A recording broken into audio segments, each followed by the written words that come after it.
I'm Sarai. And I'm Haley. And this is Seamwork Radio. Hi, everyone. Haley and I are taking a break for the holidays. And while we're gone, we're resharing our Sewing by Design series from earlier this year. This series was really popular, and a lot of people have found it really helpful for building a framework around their sewing so that they can get more out of it. I hope you enjoy hearing it, whether it's for the first time or as a refresher on this whole concept of creating a sewing practice that makes you happy. And by the way, if you're looking for a gift for yourself or for a friend who sews, we do have gift certificates, and they're available right now at seamwork.com. You can get a gift certificate for an unlimited membership with a 50% off discount right now on Seamwork. And we also have gift certificates available for our in-depth Learn to Sew Clothing for Absolute Beginners course taught by me and Haley. You can find all of these right now for the holidays on seamwork.com. Enjoy the episode, and we'll be back after the series is over in January. Happy holidays. Hi, everybody, and welcome to Seamwork Radio. Today, we are talking about a framework that we've been working on called Sewing by Design. And we're going to cover what it is and tell you a little bit about why we think this process, this framework of Sewing by Design could really help you. We're going to be covering this all month long, actually, and probably into next month even. So expect more about this. But today I just kind of wanted to introduce the concept to you and tell you a little bit about it. So we're going to start, as usual, with an icebreaker. And today our icebreaker is, what's a sewing skill that intimidated you for a long time? So Haley, what's a sewing skill that intimidated you? Okay, this is easy. So I think that the sewing skill that intimidated me the most for the longest time is sewing knits. So I didn't sew with knits until I'd been sewing for like at least 2 years. And I think it intimidated me because I had this instructor who was like a real like hater about knits. She just like was always talking smack about them and how hard they were to sew with. And then finally I decided like, screw that, I'm gonna make a t-shirt. And I made a t-shirt, and so it was so much easier than I had anticipated.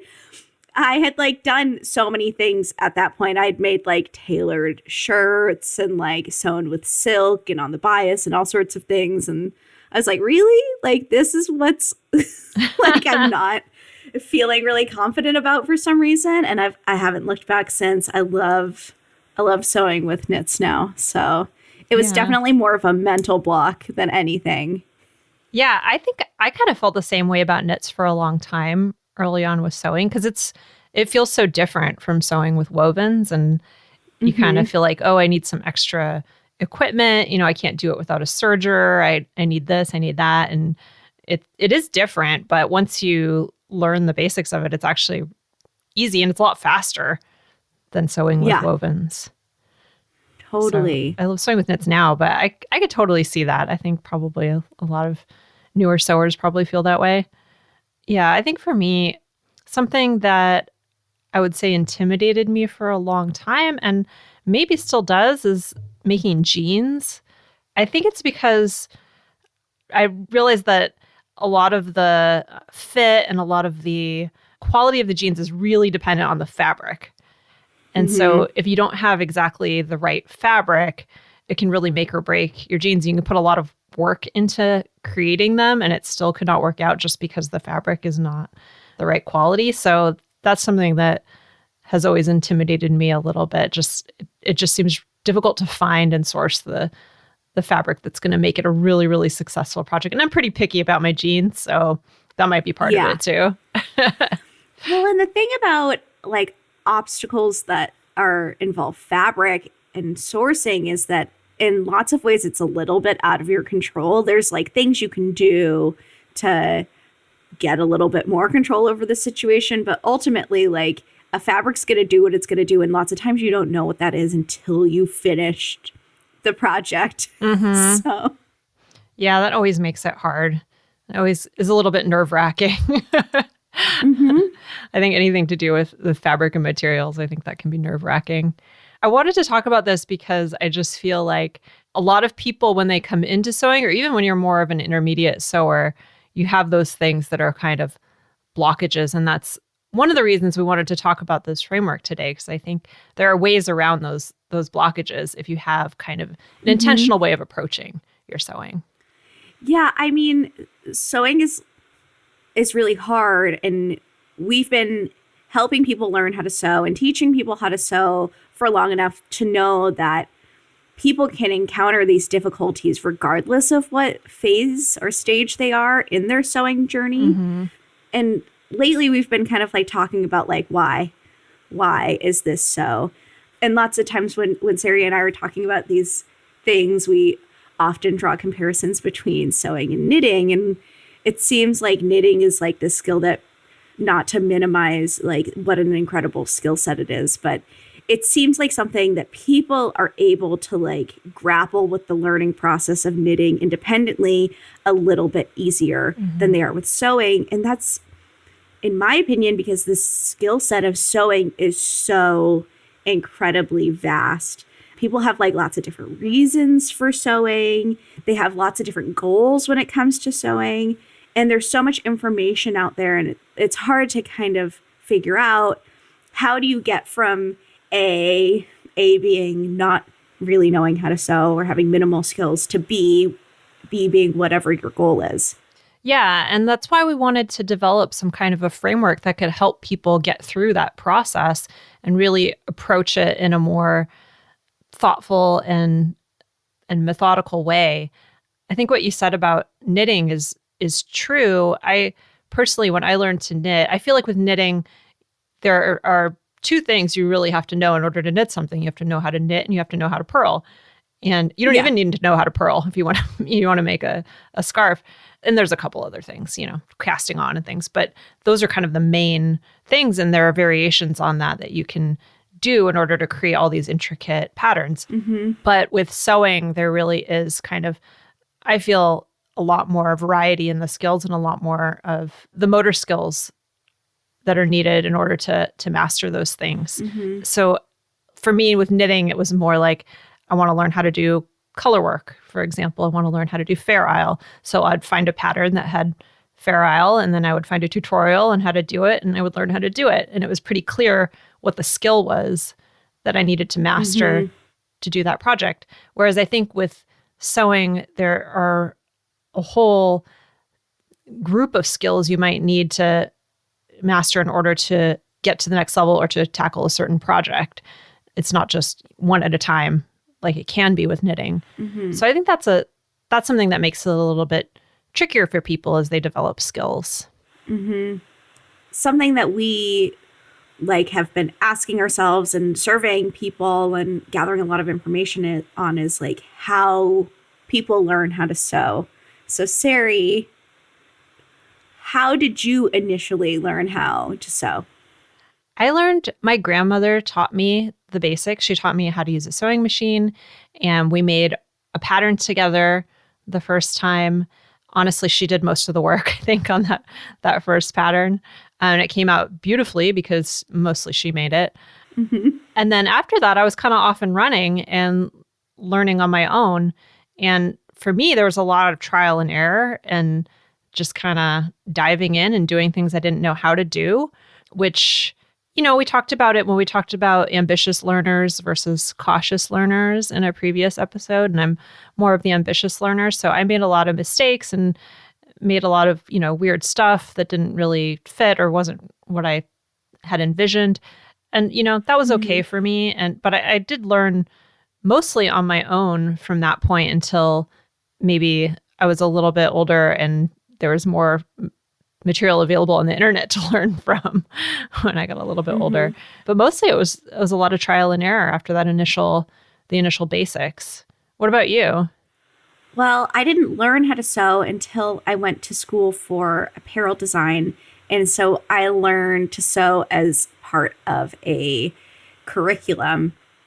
My trajectory was kind of set for me by someone else, by teachers and mentors. And the way that the program worked is that your pattern making and sewing classes were the same classes. So it was pattern making and learning how to sew side by side, which I really don't recommend because I think it's more helpful to have an understanding of what things look like what does a notch collar look like on paper before you like start drafting it. You don't like have any like basis for your knowledge at all. Anyway, I figured it out eventually, but I think it was helpful to have people who knew how to get me from A to B, from knowing absolutely nothing to being a skilled seamstress and pattern maker. But I also attended school with a handful, about 50% of us knew how to sew. And those friends that I made that like helped me with all of my sewing questions in the very beginning, I'm still friends with them today. We text all the time, but for me, it was really important to have a mentor and also have a community of people to kind of like riff off of and learn with. And those aspects were, I think, what would enabled me to be able to go from knowing nothing to knowing like a lot in such a short period of time. Yeah. I didn't really make any sewing friends or really know anybody who sewed until I went to college. So I feel like at that point I was so much more inspired because it was just so fun to go shopping together for fabric and see what each person was making and get inspired by how ambitious she was and the different kinds of fabric that she was using, the different things that she was making. So I agree. I think having that community is just so, it's inspiring and it's really motivating, I think. Yeah, totally. I mean, we would like stay up all night pattern making and sewing like multiple nights a week. Just and sometimes we didn't really like need to meet a deadline, but we just were having so much fun.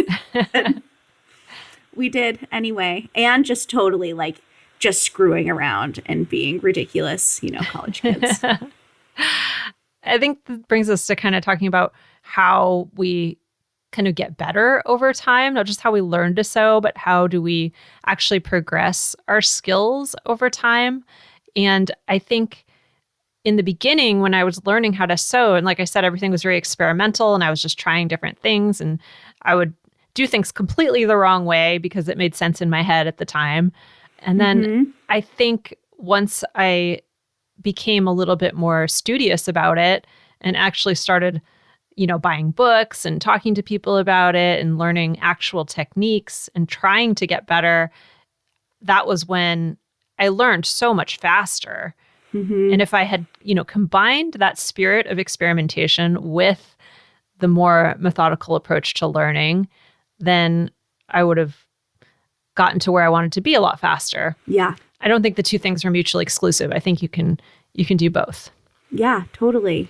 So I wanted to talk about this framework that we've developed at Seamwork that is really, I think, going to be helpful to a lot of you, no matter where you are, if you're a beginner sewer or if you're a more intermediate or even more advanced sewer, as a way to kind of contextualize and think about your sewing progress and make it a little bit more intentional.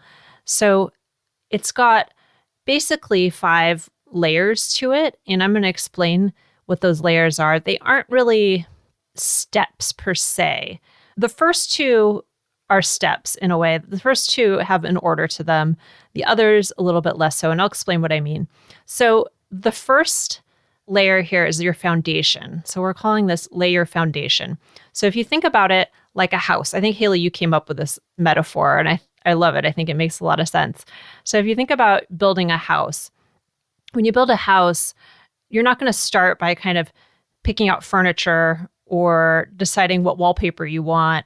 I mean, those are all fun things to think about for the future, but that's not what's going to get your house built. So what you need to start with is your foundation. You need to figure out where you're going to build your house, and you need to pour the foundation.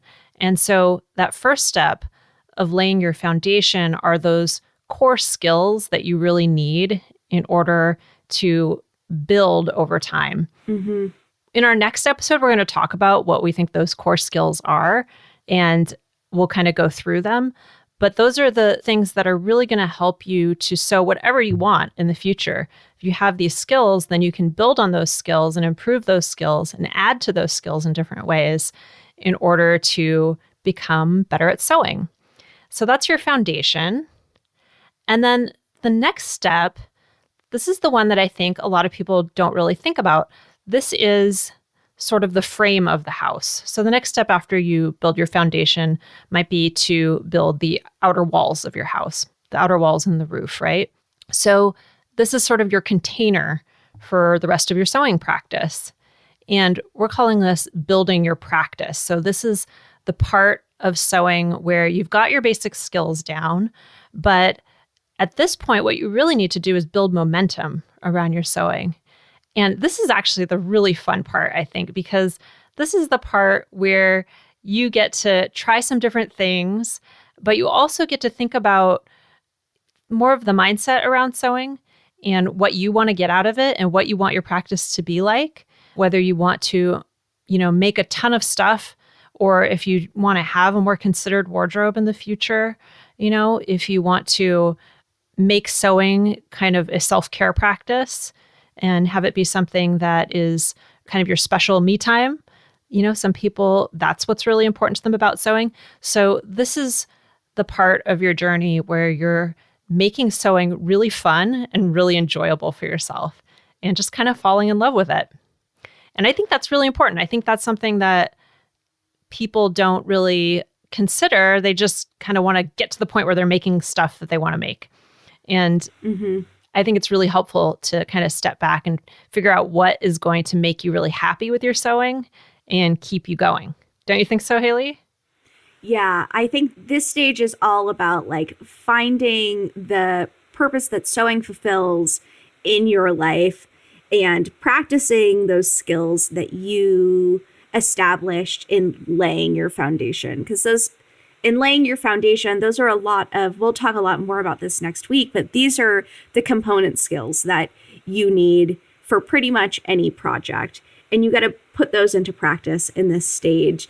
And also just like Sarai said, build that momentum, because in our experience, that is, once people get to that momentum phase in their sewing, that's when it sticks. Mm-hmm. Yeah. Yeah. You got to make it fun for yourself. You got to make it something you look forward to and kind of figure out what it is you want out of your sewing in the future, I think. So far, we've laid this foundation of the house. We've built these walls for the house. So this is the point at which we can start kind of filling in the rooms of the house. And so while the first two steps were linear, you start with laying your foundation, then you build those walls. The next steps are things you can kind of choose your adventure on. You can kind of pick and choose which of these is most important to you and which you want to pursue. And you might not pursue all of them, or you might pursue some of them more than others. So the first one is design your wardrobe. And as many of you know, we have a program within Seymour called Design Your Wardrobe, which is all about helping you to pinpoint your style and develop some looks that work together for you and for your life that really fit who you are and create a sewing cue out of those. And that's something we've been teaching for a few years, and it's super, super popular. People love it. And we're always trying to improve it. And every time we run it, we do something a little bit different with it. And it's just a really great program. But what we found is that that's a really vital part of sewing for a lot of people. And I think it's something that a lot of people have found missing from their sewing practice in the past. So Design Your Wardrobe is all about creating the wardrobe that you want, that really speaks to you. And it's really helpful for your sewing if this is something that's interesting to you, because it helps you to create things that you actually are going to get use of and you actually want to wear. So that's something that you could pursue after you've kind of built your practice out.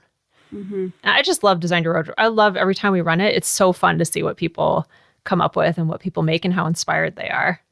Yeah, I think that, everyone I've met who takes up sewing because they have some kind of interest in clothing and the aesthetics in style and all of that. And once you have really like established those, the foundation for your house and the frame for your house, then you get to really have fun identifying like what all of that looks like now that you have that important framework to contain everything. And regardless of whether you participate in Design Your Wardrobe or not, I mean, I think you should, because I think it's really cool, but you do you. like that process of finding your personal style and then figuring out how to make that a reality is a really important step for a lot of people in their sewing practice. Yeah, like you said, there's a lot of ways you could go about it. You don't need to do the Design Your Wardrobe program, but I think it is a step that you might want to consider if having an intentional wardrobe is something that's important to you. And I think it is for a lot of people who sew. Totally. So the next kind of room in your house that you could focus on, and this is one that I think is big for a lot of people, is find your fit. So fit is a huge topic, and it's something that a lot of people come to sewing because they want to get a better fit, or they can't find clothing that fits them at all. So I think fit is a really essential skill for a lot of people. Mm-hmm. And why we call it find your fit is because I think it can be really overwhelming to look at all of the different options out there in the home sewing world when it comes to fit. And there are just so many adjustments you can make. And I think a lot of people struggle with that because they will make a muslin or they'll be trying to fit something, and there are just like hundreds of different adjustments they can make. And how do you decide which adjustment you need to make? And so with Find Your Fit, we really are trying to boil down fit to both a process that you can follow, a simple process. It's just step by step in order to diagnose your fit, and really understanding what those basic adjustments are. Those kind of there's only really 3 types of adjustments you need to make and what those are. And Haley, you cover this in our How to Fit with Confidence class. Mm-hmm. And we're working on more fit material as well. But do you want to talk a little bit about kind of the theory around that? Yeah. So like Sarai said, there's kind of, when you really distill it down, there's only really 3 types of adjustments that are necessary to any pattern. And that is adding width, adding length, and adding fullness. And so the class that I taught with C-Mark, I take you through this framework of sewing a muslin, diagnosing your muslin, really learning how to read your wrinkles, and then how to make those adjustments. I think in the home sewing world, we get caught up in a lot of like the nomenclature of like full bust adjustment, round pubis adjustment, slope shoulders, like all these like, I just like think that one's funny. It's an obscure one. But it's an obscure one. You know, it gets a lot of airtime though in the sewing world, I've noticed. But anyway, it all gets very like convoluted, and I think all of those adjustments are great, and I recommend them to people sometimes because it is kind of a good way to like really be specific and distill something down. But I think a great starting place is to like drop all of that nomenclature and just learn how to read wrinkles and make really basic, simple adjustments. That's what I teach in the Fit with Confidence class. And that's the place that I recommend that everybody start with. I think it's a really good place to start when you're starting your fitting journey. Yeah. And I think another part of this is, and the reason that we called it Find Your Fit is because oftentimes once you discover some of those common adjustments that you need to make, you can more quickly diagnose future garments that you make too, because you know that it's common that I have to make this certain adjustment just because I'm not, the perfect median size in this particular area, or because, I have one shoulder higher than the other, or whatever it happens to be. And so finding those things that are really most important to you and to your body, I think is a big part of the fitting process that we cover. Totally. And I feel like people don't believe me when I say this, but your eye will eventually know. Like when I print out a pattern, a pants pattern, and I look at it without even like measuring the thigh, I can like visually tell, okay, I need to add more room in the thigh. Of course, I confirm this with measurements and real life math, but by looking at a pattern, I can see. And once you start sewing for yourself for long enough and paying attention to these things, you also will be able to see that. And hopefully that's something that we can teach you. But we have the Fit with Confidence class, and we're also adding new fitting tutorials to our classroom every other month now. So that is a part of the Seamwork universe that can really help you to find your fit. Yeah. And then the final phase here, the final part of this framework is choose your adventure. So we had an episode a few months ago about niche sewing. I think it was in December. We had an episode on niche sewing. And this point in your sewing journey is really about finding those more specialty areas of sewing that really fuel you and excite you and keep you motivated to keep going. So that could be things like sewing lingerie or sewing swimwear or learning to sew, evening wear, specialty fabrics. There's so many different categories. You can learn to make bras, you can do corsets, you can do all kinds of stuff. So at this point, you're kind of exploring and choosing an area intentionally that you want to focus on that's going to keep you really excited and motivated. So that could be a whole bunch of different things. I think this is something that if you think about it in this way, this kind of more intentional way, can be something that really keeps you going with your sewing for a really long time, probably forever, because there's so much to learn.